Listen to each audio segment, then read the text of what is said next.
Do what you gotta do.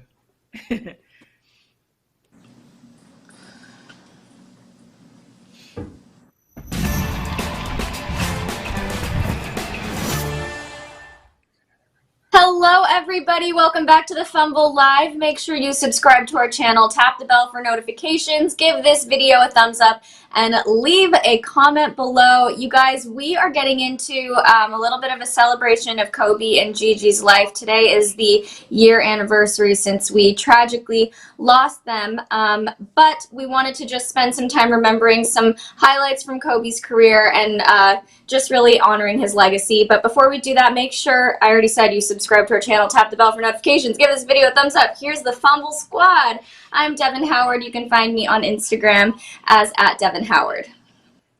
Hey, what's up, everybody? I'm Jackie Ray. You can follow me on Instagram and Twitter @JRayTheFanatic. Hey, what's up, guys? It's your girl, Brit. You guys can follow me on all social media @IamBritJohnson. We are keeping this show light, fun. This is a celebration. So, of course, you guys, what day is it today, ladies? It's Taco Tuesday!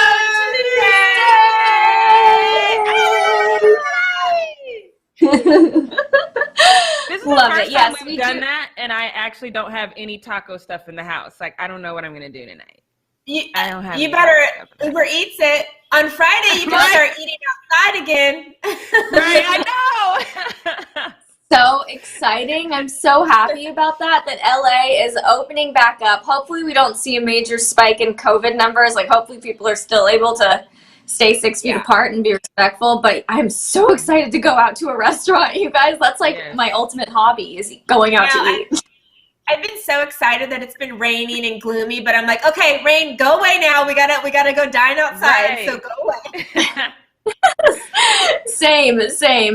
All right, you guys. Well, let's jump into this celebration of Kobe and Gigi's life, okay? We each selected some moments that we thought were really profound and meaningful and memorable, and we want to share them with you. So for those of you who are tuning in the chat, let us know if there are any moments that really stood out to you about Kobe's career, his legacy, about Gianna, anything. Let's just really keep this all love and positive and remembering Kobe and the Mamba mentality and everything that he stood for. So, Jackie, we're starting with you. Oh, okay. I am excited. This was a tough day to get through, but we talked about this all the time and Kobe's inspiration to kids and stuff. And I know a lot of you guys in the chat, you're not a big fan of the NBA being in China, but when you hear Kobe talk about it, you'll probably think a little differently, because he talked about how the kids in China were super structured and he had to kind of break them out of that, teach them how to find their own individuality and teach them imagination, which I can't even imagine teaching a kid imagination. That should come naturally. But check this out. What you want to do when you retire, because it's hard to, the year that you retire, then say, okay, I want to do that. That time is kind of behind the 8 ball a little bit, and you'll have this kind of year or 2 years of drifting post-retirement, which is not healthy. So I encourage them to really focus, start trying different things while they're playing, and see what thing they gravitate to the most, because if you can find the thing that you love to do as much as you love playing basketball, then you're set. Yeah, I love that, because a lot of guys, we talk about retirement all the time and guys just kind of figuring out last minute. So I love how he's inspiring the young guys to kind of figure it out now instead of just drifting. I also had this moment, we talk about this all the time. I reference this all the time. My friends know I say this all the time. I'll just shake my head and say, you're soft, you're soft. But check out the moment that caused me to relive that moment over and over and over again. There's one little jab. There's two. There's two elbows here. There's one, and here's the second one. Caught him right there at the left. Absolutely. Yep, caught him right in the chops. Well, obviously, pro-Laker crowd here and pro-Kobe.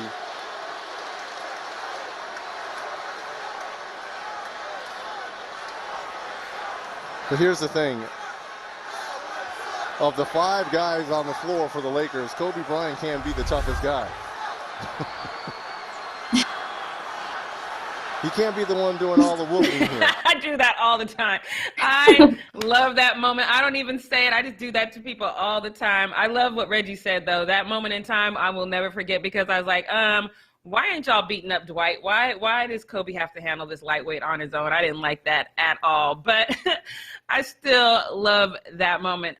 This one is still a little hard for me because right after this game, I was on this podcast and I talked about the love that Kobe Bryant and LeBron have for each other and how we're always doing this Kobe Bryant, LeBron thing, but they don't have that. It was always love between them. And so I talked about this right after that game. And then the next day it was something totally different. And then he was gone from us, but I still love this moment in time. Check this out.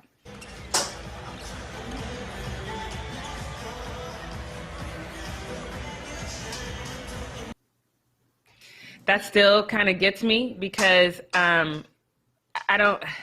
just seeing that moment in time and knowing the very next day, I totally understand what LeBron was saying where he was like, I'm just trying to not go back to that dark place that I was in when we lost Kobe. And I totally get that because I just feel like that's just one of those things that is hard to deal with. But I think those are my three that I have.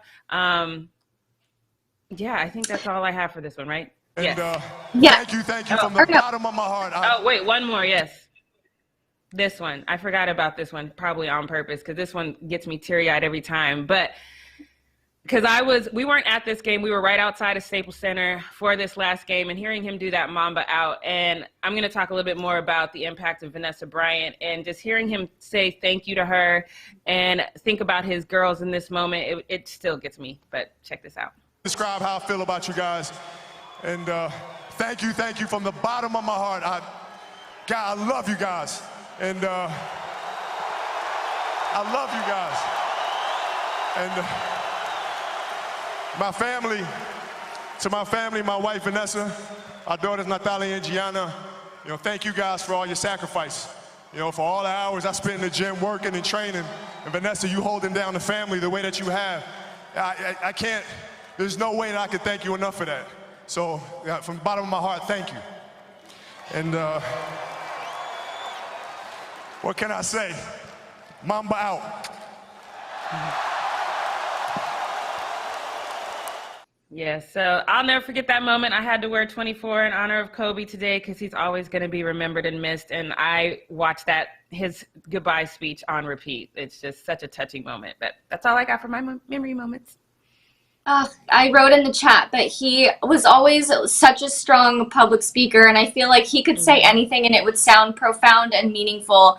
And hearing that was just like, it hit my heart. So I know we're keeping it light and happy. I'm trying to, I know. So I'm like, just go next. Yeah, you're like, okay, take me off screen. Okay, Brit, now you take us into your moments. All right, my goal for today is no tears. We are going to be happy. If I start to get teary-eyed, we're bringing it back. So this whole segment that I'm going to do shouldn't cause any tears. It's actually my personal journey of getting to know Kobe Bryant through the years. This first one is definitely interesting because a lot of you guys don't know this moment, but Kobe Bryant, this is when I first found out about Kobe Bryant because back in the day, we did not have social media, so we didn't know about the Mikey Williams of the world and the LaMelo Balls back when they were in high school. I knew Brandy though, because Brandy was an R&B singer. She was like everybody's favorite, the Brandy and Monica battle for life, And Brandy went on Oprah and she said that she was going to be taking this up-and-coming basketball player that was supposed to get drafted in the NBA to prom, and that was Kobe Bryant. So immediately when she said that, I'm like, who is this Kobe Bryant guy? Because he must be so cool if Brandy's taking him to prom. So their prom date was probably my first introduction to Kobe Bryant. Kobe was still in high school at this time. Obviously, shortly after, we know he ended up getting drafted. And that is my beginning of my journey with Kobe, is going to prom with Brandy, which most of you guys never even heard that story or know anything about. This second one here is great to me because you guys know I am a big Michael Jordan fan, and Michael Jordan kind of did this huge thing when he had the Dream Team in 1992. Well, this right here, guys, is the Redeem Team. I don't know if you guys know, in 2008, the Summer Olympics, happened, and Kobe was captain of that team. Kobe was literally on trying to get everybody to play because guess what? In 2004, we had the bronze. We won bronze, which is losing. I remember LeBron saying before this 2008 one too, LeBron said it's gold or failure. Like, America, we do not lose in basketball in the Olympics, and we lost. We got the bronze in 2004, so they named their team the Redeem Team. Kobe was the captain. The team also had LeBron James on it, Jason Kidd, Carlos Boozer, Chris Paul, Chris Bosh, like Carmelo Anthony, D Wade, like everybody, Dwight Howard, everybody was on this squad, and they literally were coming for blood. They were going to make sure that the U.S. did not lose this one. This is the Redeem Team. Kobe was the captain of it. Kobe was responsible of getting all the players back because a lot of players were like, we don't want to do the Olympics, which is why we lost in 2004. No, Kobe was not having that in 2008. So this is awesome. We did go on to win the gold against Spain. This game right here, the game before that was semifinals. We beat Argentina, who won the gold in 2004. So the Redeem Team was like a specialty for me because everybody was like gunning, like this was like the championship game for like the NBA. Like they cared as much about this as they did in that moment. And for a while we had kind of fell off when it came to the Olympics, but Kobe was like the leader bringing this back. So that was another good one. My next moment here, this one is good too because it is actually in reference to Michael Jordan again because this was the 98 All-Star game. I mean, look at the quality of the video here. Terrible, right? 98 All-Star game. And Kobe became the youngest and still is the youngest player to ever start in an All-Star game. He was starting on the East. Guess who was starting on the West? Michael Jordan, his favorite player of all time. So he gets this moment where he gets to suit up, play against Michael Jordan in an All-Star game. He's the youngest player to do it ever, still to this day. You see Shaq was on that team. KG started as well. Gary Payton, Karl Malone, and Kobe Bryant. Like Kobe Bryant was just this young guy. He was so eager to play and excited. Look at that outfit, that warm-up suit. Ooh, child. Ooh, child. 98 for it. It is 98. But here it is, him and Jordan, going against each other in this All-Star game. I thought it was amazing. Obviously, Michael Jordan goes on to win MVP of this game, and this is one of Michael Jordan's last big All-Star games as a healthy, good, player, and he got to play it against Kobe Bryant. And Kobe Bryant wanted nothing more than to play in this All-Star game because he wanted to go against Kobe being in the East and West. So I thought this was dope. I still get chills like watching this moment just because I knew what Michael Jordan meant to Kobe Bryant, and to see them, out there together was awesome. All right. My next one is 2014. Kobe passed Michael Jordan for all-time scoring list this game. It was a huge moment, obviously, for his career. Again, we're going back to just because what Michael Jordan was to Kobe Bryant and how huge it was to his career. But this was dope because this is when he passed Michael Jordan on the all-time scoring list. And everybody, was super excited. You see the crowd here. And he got it on 2 free throws. So I think it's like so cool to have that moment. And here's the moment where he passes him right there. And now being third all time after that moment. Like, I think that was such a dope moment. Everybody, both sides, you see both sides of the court, Timberwolves and Lakers fans all kind of congratulating him in that moment. So I thought that was super, super dope in that moment just because Kobe. This last one that I'm going to show is honestly my favorite because I've gone through times where I've loved Kobe.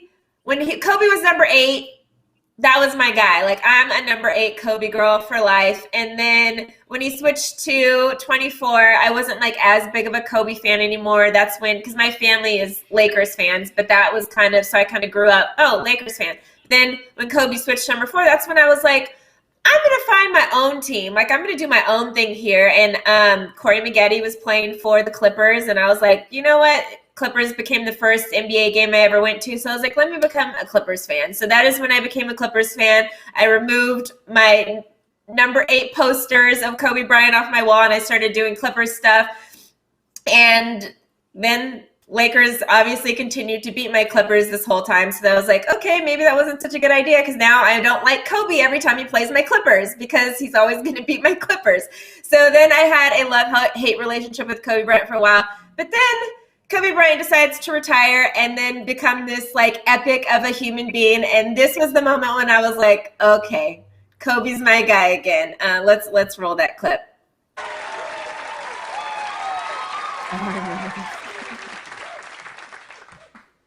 Transformation. Urkel to Urkel. Suspenders to lapels. From nerdy Steve, got any cheese? So puny and weak, a metamorphosis from geek to fleek. From caterpillar to butterfly. The cocoon, a metal chamber, rearranger of DNA. From naughty to hottie. Different person, same body. Using science and playing God, he became an Adonis. A charming disarmer with style and confidence.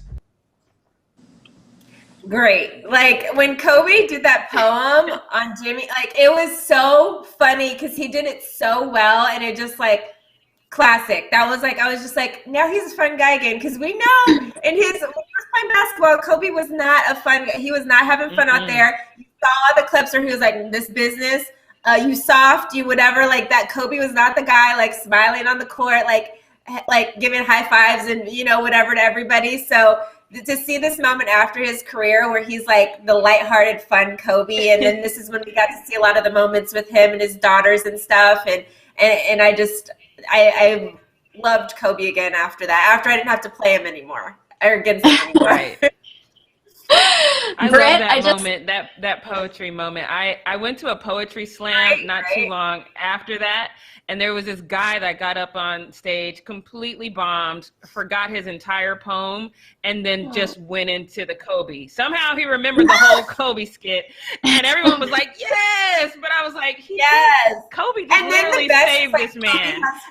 Kobe has like the black turtleneck on, and he's like everything about it was great. I loved it. Oh, so good. Brit, you know what? Props to you for keeping that lighthearted and fun. You did a great job, and it makes it easier for me to go into mine, because Jackie had me for like totally crying at the end of hers. And I thought Brit was going to be the one to make me start crying. So I already know I'm a big baby, so I was like, no, let's try to keep these as light as possible, because I will be ugly crying. It will be Kim Kardashian crying on here. The Kim Kardashian crying. Oh my God, so good. Okay, well, thank you so much. Let's get into my moments then, all right? So, of course, we had to highlight Kobe's 81-point game. I saw a lot of you in the chat mentioning that one as one of your highlights from Kobe's career. So, Leo, can you roll that clip for us? For the night, at least. Bryant for 80. This would be 18 for 20 from the line, and an 81-point game. 55 in the second half. Ladies and gentlemen, you have witnessed the second greatest scoring performance in NBA history. It's so good, so good, so phenomenal. 81 points is just like unfathomable. Wow, can't say that word. You know what I'm trying to say, unfathomable. And Mark Stein, even after this moment, famously declared on ESPN that this was superior to Wilt's 100-point game. He wrote, no offense to the late, great Wilt Chamberlain, but he was better positioned to dominate a box score back then with the overwhelming size and strength advantages he possessed, especially given the lack of defensive sophistication in those days. So some people even want to, I mean, that's obviously up for debate. You know, whatever you feel is your feeling, but I just think that was you know, kind of a monumental moment to say that it was Kobe's 81-point game was superior. Now let's get into my second moment. This is when Kobe tore his Achilles or ruptured his Achilles in the final 3 minutes left in the game against the Golden State Warriors back in 2013 when he was leading the playoff push, and he still was shooting from the free throw line. Let's go into that clip right now. Tonight, he is literally on his last leg right now. Alternately, It has seemed to be his knee, his foot, his ankle, and now his Achilles. Yeah, this time, I don't think he's going to be able to do what he did the last 2 times where he ran it off and was able to play with the pain. Yeah, I mean, he's not even really going to shoot the free throws. He could barely make it to the free throw line. Bryant tonight with 32 points, 5 rebounds, 4 assists, and he is hurting. But the Lakers down by 2, and they want him and need him at the free throw line. Got it. Now after this free throw, I'm going to be very curious to see how he responds, not backpedaling or whatever he has to do to get to the other end, if in fact he gets to the other end before a foul maybe. Made him. Oh, God. I mean, that kind of competitiveness, that kind of fierceness, that is the embodiment of the Mamba mentality. I mean, the guy was obviously in so much pain. You can see it on his face, and he still went there. He went out there for his team. He did what he needed to do. To me, it's just so impressive. I'm such a baby when I get injured that I would never be able to do that kind of thing. So I think that's really, really impressive, and it's just shows how dedicated he was and how competitive he was. And now for my final moment that I wanted to get into, when Kobe won an Oscar. So he is the first former professional athlete to be nominated for an Oscar and to win an Oscar, and this all happened just 2 years after his retirement from the NBA. It's wild to me that he was able to champion not only professional sports, but also the entertainment industry. It was such a monumental moment. So Leo, can we roll that clip right now too? And the Oscar goes to, don't say La La Land, don't say La La Land. I remember that. Dear Basketball, Glenn Keane and Kobe! This is the first Oscar and nomination for Glenn Keane and Kobe Bryant.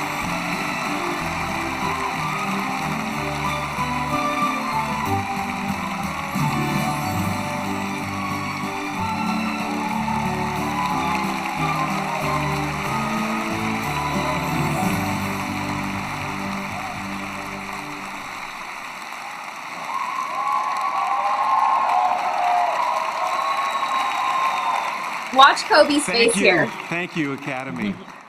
Thank you, Jenny Rim, Max Keene, our entire crew, for your incredible talents. For my wife, Linda, for your years of love and support. And to Kobe, for writing Dear Basketball. It's a message for all of us. Whatever form your dream may take, it's through passion and perseverance that the impossible is possible. I don't know if it's possible. I mean, as basketball players, we're really supposed to shut up and dribble, but I'm glad we do a little bit more than that. Thank you, Academy, for this amazing honor. Thank you, John Williams, for such a wonderful piece of music. Thank you, Verizon, for believing in the film. Thank you, Molly Carter. Without you, we wouldn't be here. And to my wife, Vanessa, our daughters, Natalia, Gianna, and Bianca, ti amo con tutto il mio cuore. You are my inspiration. Thank you so much, guys. Thank you. Just so incredible. He had the most insane work ethic. That's greatness all around. You know, to have such a legendary career in basketball, to win an Oscar, these are two things that most people can't even dream of doing, and yet Kobe went out there and he did it. He did it both times, and it's just a true testament to his work ethic and to how dedicated and talented he was. So I really love those moments from Kobe, and I see you guys in the chat sharing your moments too, so thank you so much for doing that. But now this wraps up our Kobe celebration segment, so Jackie, take us into the post-up. All right, let's get into the post-up. I actually love that last moment from Kobe because he kind of snuck that little jab in there too, and that's just exactly who he is. I love that little, nope, let me just get that in there. That's awesome. This whole thing, I remember my first thought when this happened was Vanessa and the kids. It took me a solid month to get to the point where I could scroll through my timeline. And then when I still couldn't watch videos. And then by the time I could watch videos, Kobe Bryant's birthday was right around the corner. So I just realized very quickly that this goes in cycles, you know, the grief that you go through. I had sent this letter to my producer last night. I'm a little mad that she made me talk about it today because I cried reading the letter. But Vanessa, you know, is still struggling. So I don't want, this letter is a long letter. If you want to go to Vanessa's Instagram page, you can read the whole thing. This is from a young lady named Aubrey, who was Gianna's classmate. So I'm just going to read a snippet of it. She says, Gianna was fiery and stubborn. Gianna was fiery and stubborn. She knew what she wanted and she fought to get it. Sounds a lot like her dad. She led our musical with humility and strength, and she set us up for greatness. And then I want to go down to this next paragraph where she says, there are times where I get into a pit of despair thinking about her and what she could have accomplished had she had a couple more years. But recently, I have been thinking about the mark she did leave on this earth. Her fights for equality in sports made the world reconsider their opinions. She, along with Mr. Bryant, set the wheels in motion. But on a lower level, on behalf of every person who came across her, I can say that she changed our lives. Her simple action made all of us a better person. And I believe that as a result of this, the results of this will never stop appearing. I hope that in the midst of your intense sadness, you catch a glimpse of the joy of who the daughter you created was. You did right, Miss Bryant, and we are all eternally grateful to you. I am so blessed I got to have the time with your angel of a daughter, and thank you.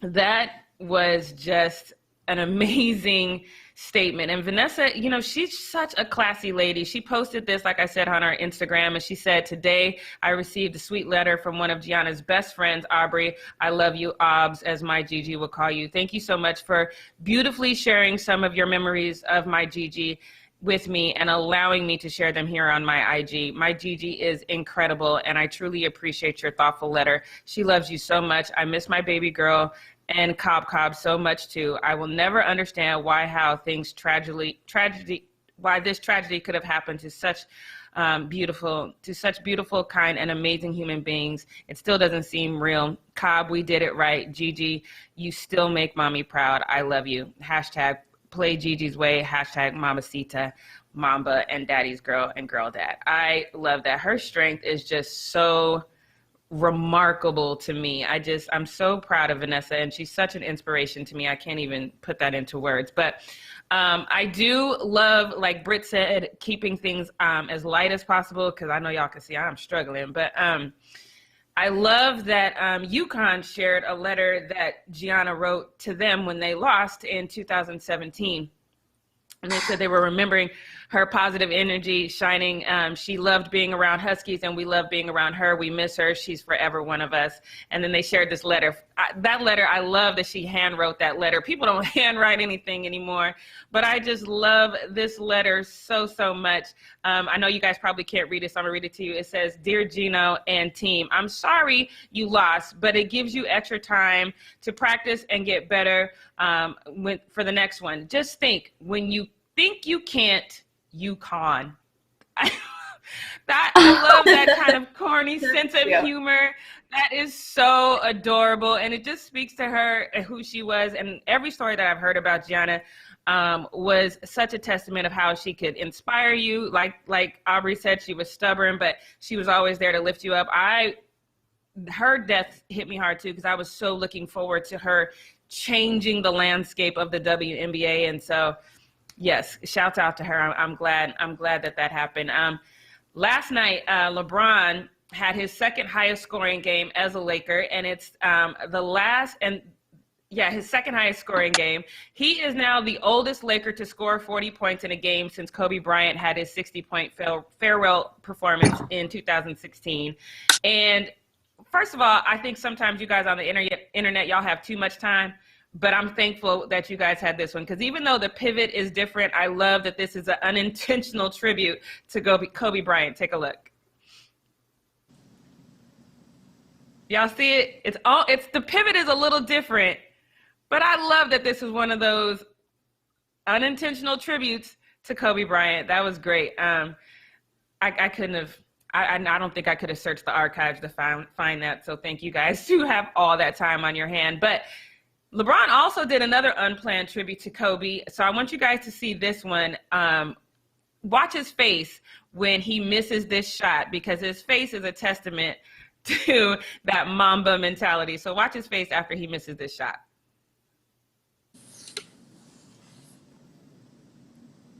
Now you can't hear it because the sound's not on. But I don't think he got it off. No, he didn't.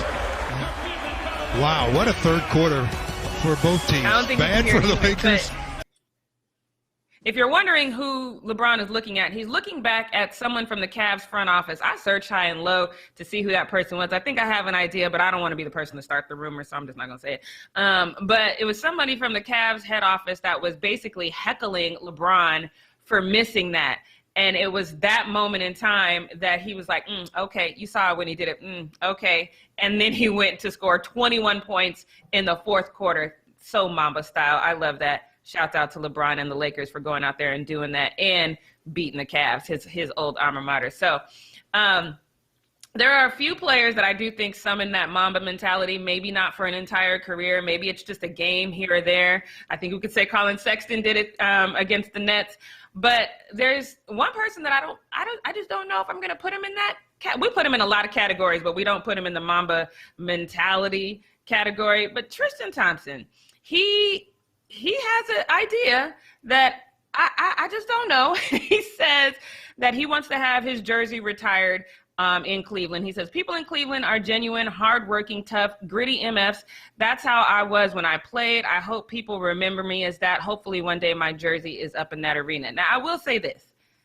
I never in a million years thought about retiring Tristan's jersey, but it's not out the realm of possibility, I don't think, when you really break it down.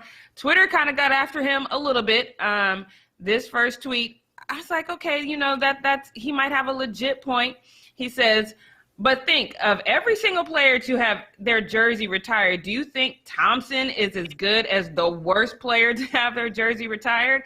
Did he help anywhere without LeBron's influence? Bless you. Was he ever even a top 30, top 40 player in the league at his absolute best? Nah.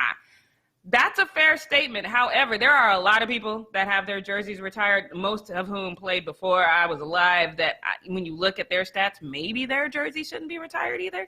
But let me show you this next week, because this person I had to look up. Don't know who he is. He played in I think his jersey was retired in 1974 is what I looked up. It says Bingo Smith averaged 13 points a game, 4 assists, and was never an all-star and played 10 seasons for them. It's not just about championship. It's just service to the team, which Thompson did serve for a good amount of time. So this gentleman has his jersey retired. So I think I have one more tweet where he was like, okay, you got to think about the people that the Cavs drafted, not who played for them for a long period of time, who they drafted.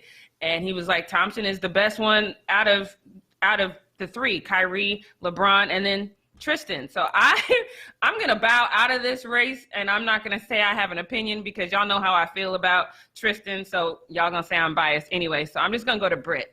Brit, do you think that I can't even say it with a straight face. Do you think that Tristan Thompson should have his jersey retired in Cleveland? My final answer is no, Jackie. No, it's just I could see, okay, he was drafted 4th overall by the Cavs. If he plays for the Celtics now, though, so I just think that's an automatic no anymore. But if he would have had his full career with the Cavs, stayed there the whole entire time he played, yes, I could see that. I could see them just retiring it for oh, he spent 15 years with us or whatever. Right. But it's already not going to happen now because now you've only been there, 10 years, 9 years you spent with the Cavs, and it's not going to happen anymore. And when you were there were always other stars there. Maybe Bingo was there when no other stars were there. I don't know. Maybe. I don't know. Yeah, I don't know. Bingo, I don't know, a part of the gym or did something like that. I have no idea what Bingo did.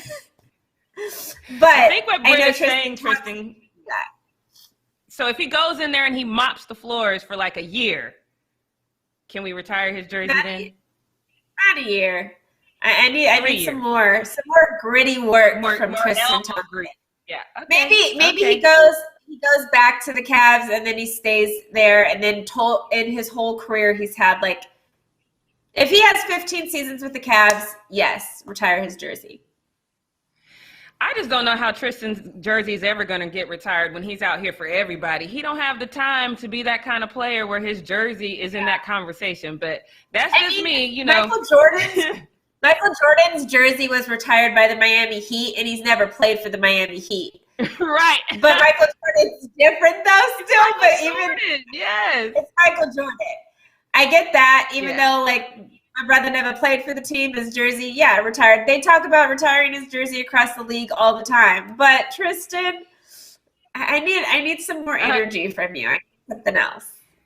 Robert Anderson says, so, Brit, you're saying there's a chance. Yes. You didn't say no. You said there's a chance. Career isn't over. There is a chance. Right.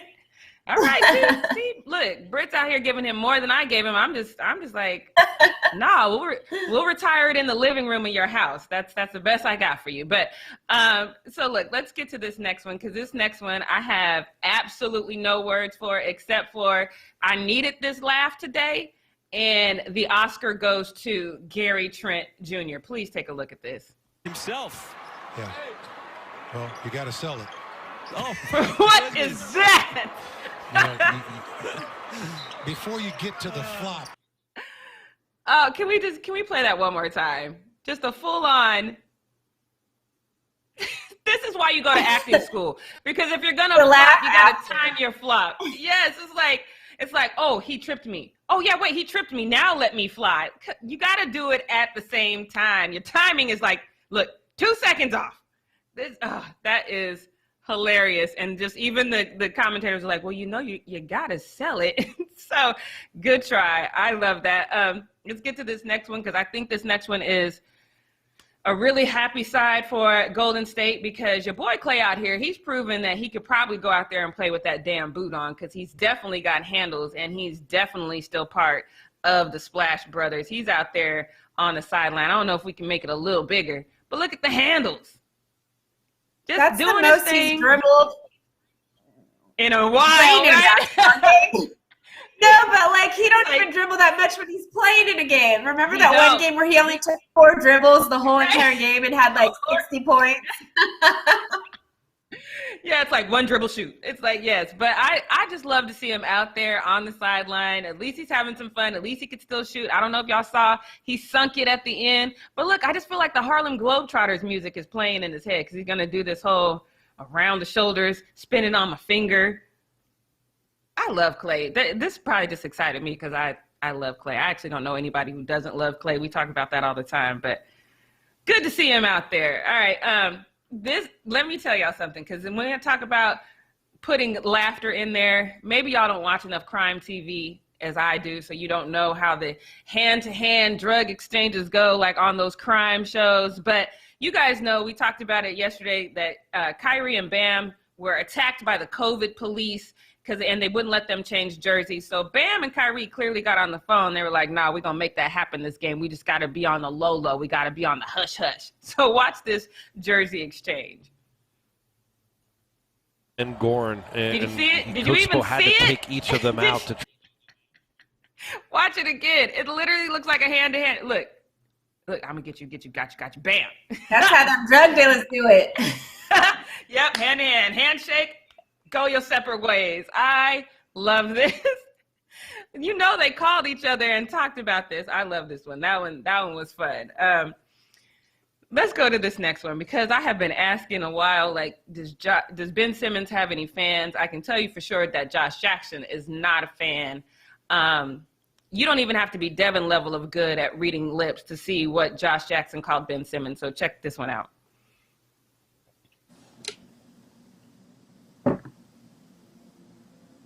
Devyn, could you tell what he said? Could you tell what he said? You piece of shit, right? That's what it looks like to me. You a B. You a B. He said you a little B. You a little B. Shut up. Right. That's what he said. Maybe I'm not as good at lip reading. Right. The ref's face is the most classic part. He's like, "Hey, he told you." Right. So I'm glad you mentioned that, because ref's face. Get the ref's face. I got a Twitter user was right there with you, Brit, and he zoomed in for you. So Leo, post that tweet of the ref's face. I put it in there. Look at that. Yes. Okay. But the funny thing is the ref was only smiling like that for a moment, because after that, Josh Jackson threw the ball at the other ref, and then him and Mike Jackson got into it, and so he ended up getting ejected. But the ref was only smiling for a minute, but he was like, y'all gonna throw these hands? What y'all gonna do? Because I'm standing right here. I would love to see this. So I'm with you. That ref's face was fantastic. I'm just gonna have an honest moment right now, and I'm gonna tell you, I don't know if it's because I just am super emotional today, but this next clip made me cry. I don't understand it. Y'all probably gonna laugh at me when you see it, but I watched this game. I think all of us watched this game, and I saw the fumble from McCole Hardman on the punt, and then I saw him. You guys probably saw it. He went on the sideline, he pouted down, and then he threw the blanket over him. I saw that. I did not see how Patrick Mahomes and Travis Kelce went over there and just encouraged him. So NFL made a clip of it. Got to watch the whole thing. Super dope. Check it out. A lot of plays left to be made. You got to trust them boys for it, all right? Now Buffalo's got goal to go after the fumbled punt. Hey! Oh! Hey! You right there! Look at me! Hey, look at me! Hey, we good. It's be you. You gonna make a play this game. You gonna make a play this game. Let's go. Hey, be us. We been here. Be us. And they're going to bring it on an end around to McCole Hardman. He's got plenty of room.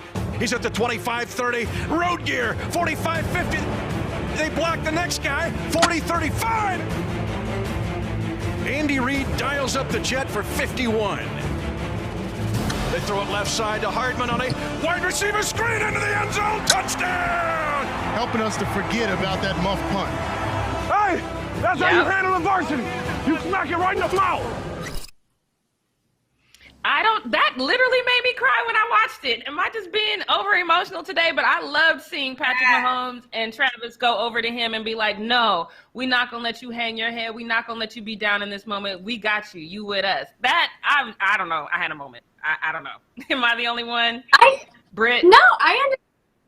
Oh. Devyn? I don't care who.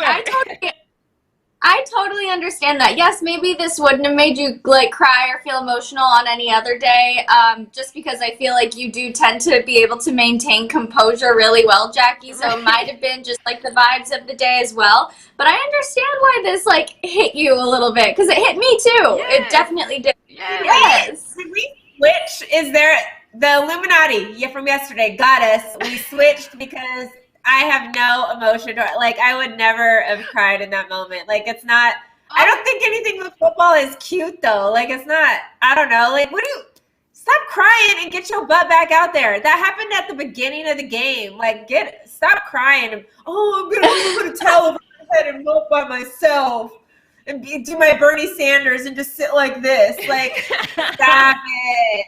Stop Man, it. I get it. I've had those moments where you go out there and you think things are going to go one way, especially you think you're going to step up for your team, and you end up costing what you feel like you cost your team in that moment. And I've had teammates have to come over and get me out of my head. So maybe that's why. Maybe I just was reverted back. I don't know. But it got me. But to do a whole video about it, NFL, come on. Brit. Yes, what is happening? You are literally being cold Jackie right now, and you're supposed to be warm Brit. What is happening? Hi guys, you can follow me at It's Jackie Ray on social. We're having J-Ray the Fanatic. I want to switch back. I don't want to feel all emotional. I want to switch back. I don't like it. Now you know how I feel. Not easy. Right, I don't like it. I'm like right in the middle. Between you guys all the time. Yes, some days I'm really sensitive and emotional. Some days I'm like not at all. So I'm right. Still the same. All right. Best of both worlds. So on that one, I'm going to try to hold it together as we get into what we're not going to do, because for me, I think you guys have picked up on the theme of this whole thing. This is Tag Team Tuesday, so I'm going to do what I'm not going to do, and then I'm going to cross tag teams back again. We got to really get like that song. I don't know. I don't know the words after that. But Come on, let's begin. I don't know the words. All right. So for me, you guys have probably picked up on the theme right now. Vanessa Bryant to me is truly, truly, truly amazing. I've been a Vanessa Bryant fan for a long time because I thought Kobe was the cutest thing since sliced bread for a long time. And then when he got with Vanessa, I was like, okay, she cute too. This is going to work for me. So I love Vanessa. And so my first thoughts, if you guys were here last year, you guys know that I shared that my first thoughts immediately went to her, because to me, she's never been like the typical basketball wife. She's always been very classy. She's never like really just thirst for the limelight or anything like that. There was a time, I'm kind of like Brit, where I had this moment where I kind of fell off from my Kobe fandom, and it was because of the, little cheating scandal. And even though he didn't do anything he was accused of, I still felt like, because I'm from Colorado where it happened, everybody in Colorado knows the girl. She's a mud duck. And I was like, why would you do this when you've got this stunning and gorgeous woman? It just didn't make sense to me. And I remember the interview where she was sitting by his side and she just looked so broken. And I was just so angry in that moment. And I was angry for years. I'm just going to be honest about it. But they got together really young. And then, of course, you're going to have bumps in the road. And I'm going to be honest, their relationship really helped me become a more forgiving person. That really isn't a trait that I was born with. It's something I had to learn, and their relationship really kind of helped me learn how to be that and learn how to kind of navigate through relationships. And it's just a beautiful thing. Brit and I had a conversation. I was totally livid about how TMZ handled the situation. I thought that your care and concern as a human being should immediately go to the family and these children and this wife that are going to be trying to process this information. I am thankful to report, though, that the Kobe Bryant law is a thing now that went into effect January 1st. Governor Gavin Newsom signed that. So now first responders cannot release that kind of information. And then, of course, Vanessa is working on her own bill to promote helicopter safety, which I applaud her for that, too. But I know how hard it is to deal with the loss of someone you truly love. And like I said, it goes in waves, it goes in cycles. And she said that, too. She's been very, very open with her grief. And she says she's open with her grief because if she can, wants to help other people get through their grief as well. And she says, this is a quote, she says, one day you're in the moment laughing and the next day you don't feel like being alive. I want to say this for people struggling with grief and heartbreaking loss. Find your reason to live. I know it's hard. And she clearly has found her reason to live, which I think is a little easier for her because she has these amazing daughters. And her daughter's birthday was just last week. And I love the way that she represents for both parents now. And she's kind of taken that role on and she embraces it. And she represents not only for herself, but for Kobe. She posted this to her Instagram and says, dear Natalia, mommy and daddy. Well, this one is where she posted of them. Natalia's so little. I remember this picture too. But then look how beautiful she is and how much she's grown now. And she says, dear Natalia, happy birthday.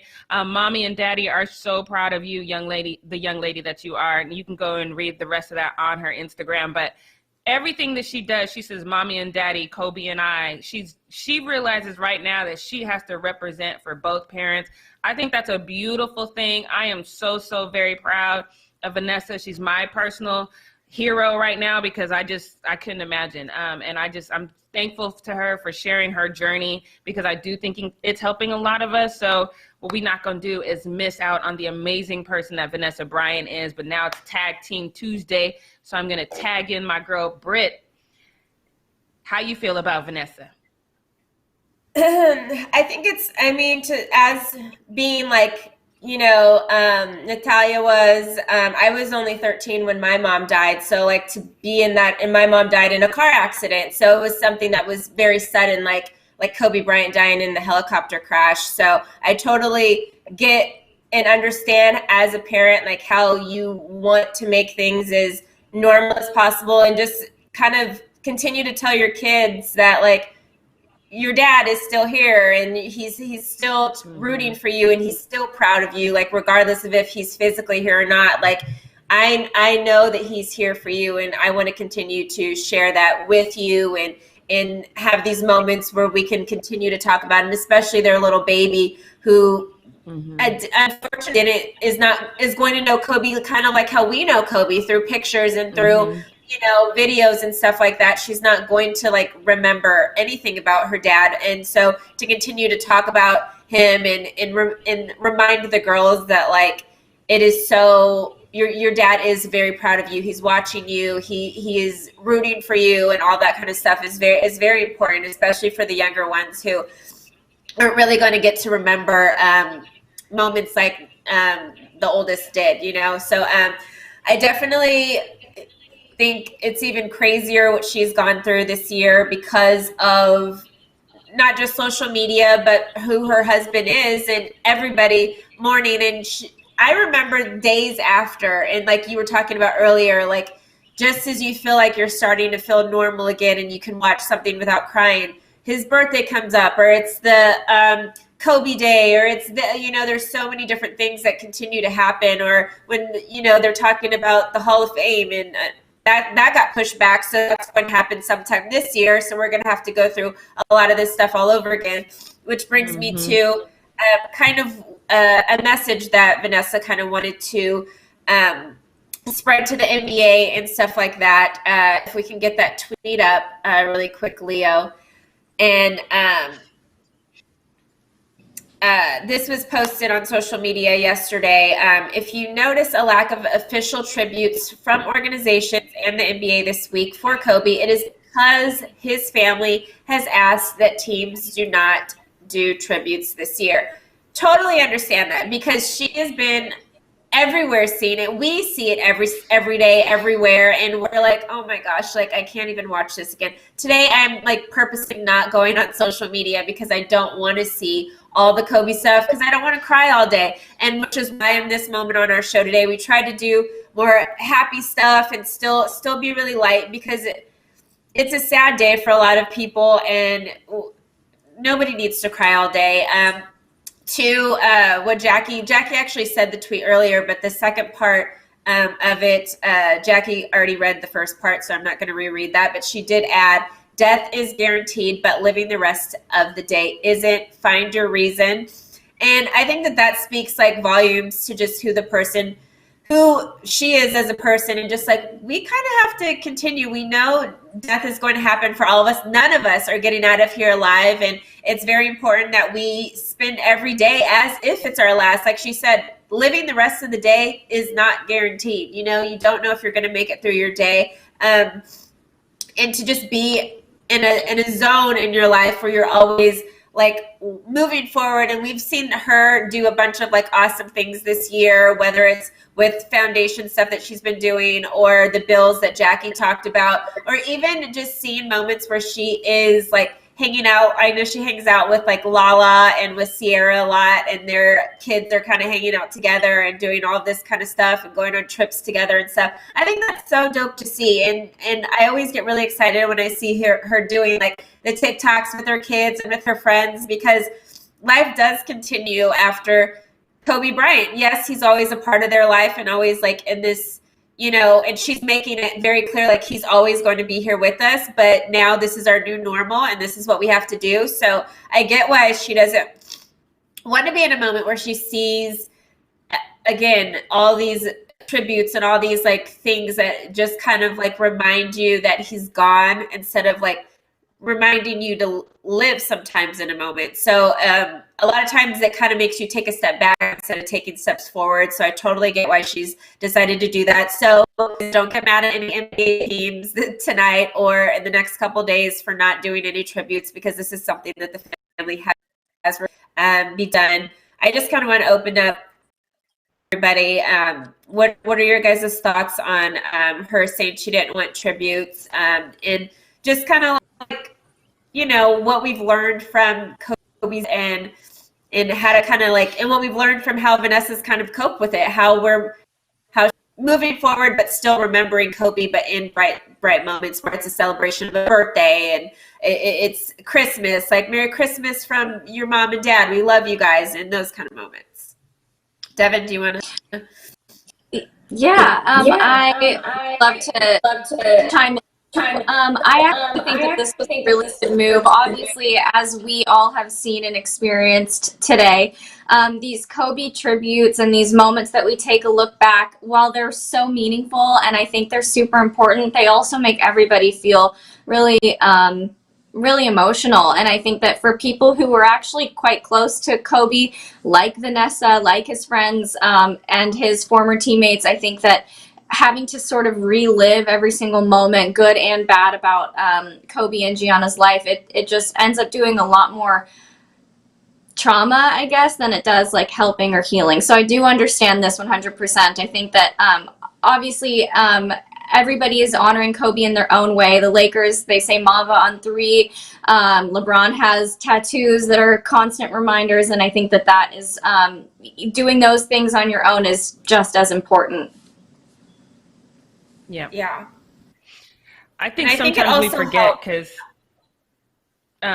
when I lost my dad, in 2015, and you know, it was one of those things where my dad was very, very well known in Denver, so it's one of those things where some people didn't find out right away. But at his funeral, we only invited family, but you know, we did post an obituary, and the church was packed. And then for the next year, probably once a day, people were calling and saying, "Oh, can I send you anything?" And they would send me pictures of my dad and stuff like that. And I understood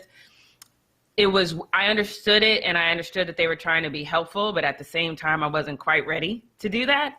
So it was too much, you know, so I can imagine seeing that just everywhere, you know. I'm about to cry now. So yeah, I'm done. Yeah.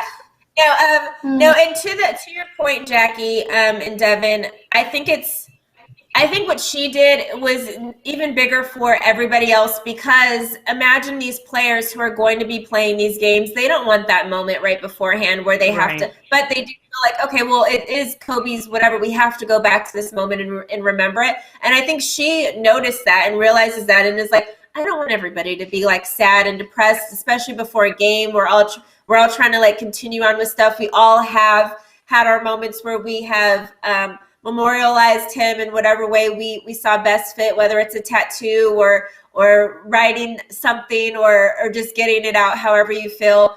I don't need everybody to relive this moment and have to do this before a game or before whatever. Like, let's just have a day, like do whatever you personally want to do, but let's not make it something where everybody feels like they have to do this because it was my husband and he's a legend and whatever the case is. We don't all need to be sad in this moment. So I think that was like, honestly, like a big moment for her, not just saying like, oh, she didn't want to see those moments, because she could have very well turned off the TV. She doesn't want other people to go through those moments either. And I think that's very beautiful point to notice and realize about her request. Yeah, I agree.